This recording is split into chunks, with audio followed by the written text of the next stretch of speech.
Hello, I'm SF Saeed, and I would like to read you a little bit from my book, Tyger. Now, Tyger is a story that is set in London, in the present day, in the 21st century, right now, but not in our world. Tyger is set in a strange, alternate world, where history has gone very differently to the history of our world.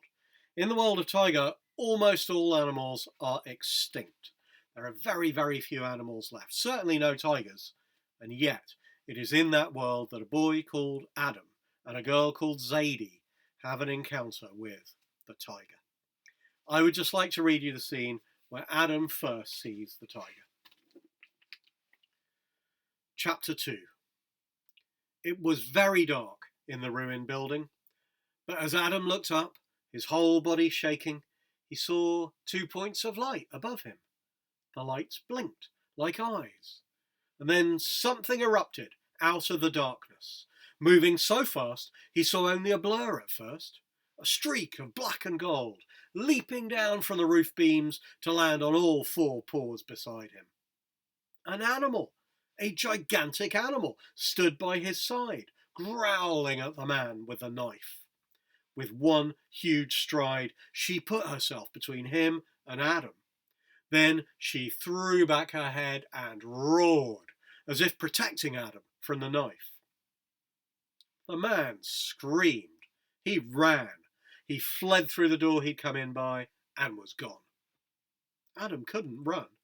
The animal still stood between him and the door. He could only stand there, staring at her, senses filling with a sweet, high, musky scent like honeysuckle growing wild. In her presence, everything else just melted away, even his fear. His skin was prickling and his eyes were wide, but inside him was a feeling stranger than fear. This animal had come down from the darkness to defend him. Why? And what was she? A flash of lightning revealed more of her form. She was 10 feet long from her whiskers to her tail. So broad, she filled the doorway. Her fur was fiery gold with coal black stripes. Time seemed to stop as she turned to look at Adam, and Adam looked back at her. He could not look away. He had never been so close to any animal before, let alone one so huge and wild. Her eyes burned like liquid golden fire. They were shining with a light that was different to any light he had ever seen. Yet he thought he saw pain inside them too. And now that she was facing him, he could see she was wounded. There was blood on her fur between her stripes, dripping wet and red. He breathed in sharply.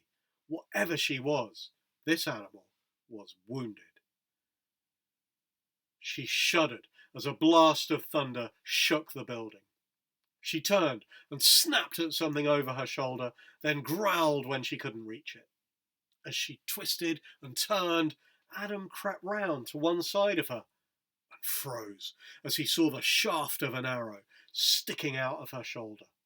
On the other side, he could see the arrowhead. This animal had been hunted. Someone had shot her, trying to kill her. The point of the arrow had passed right through her. All around it, the blood was dripping. Adam's throat went tight. She would die if that arrow stayed inside her, and she couldn't get it out herself. She had saved his life, but she needed help even more than he did. Lightning flashed again. Thunder broke above the ruined building. The animal turned to face Adam. She stood very, very still and looked him straight in the eye. Every hair on his head prickled, but she didn't move a muscle, didn't even twitch her tail. She just kept looking at him, impossibly sharp focus in her golden eyes. Slowly, as if in a dream, he held out a hand towards her. Still she didn't move. He reached closer and closer. He could see now that the arrowhead was broad and barbed. It would never go back through. He had to pull it out instead. Adam's mouth was dry as dust as he touched the arrow's shaft. The animal held herself absolutely still as he snapped off the shaft below the wound and began to pull very carefully at the arrowhead, drawing it inch by inch from her flesh and fur, and still there was more, but he just kept pulling and pulling until finally it came all the way out. The animal sighed a huge sigh of relief.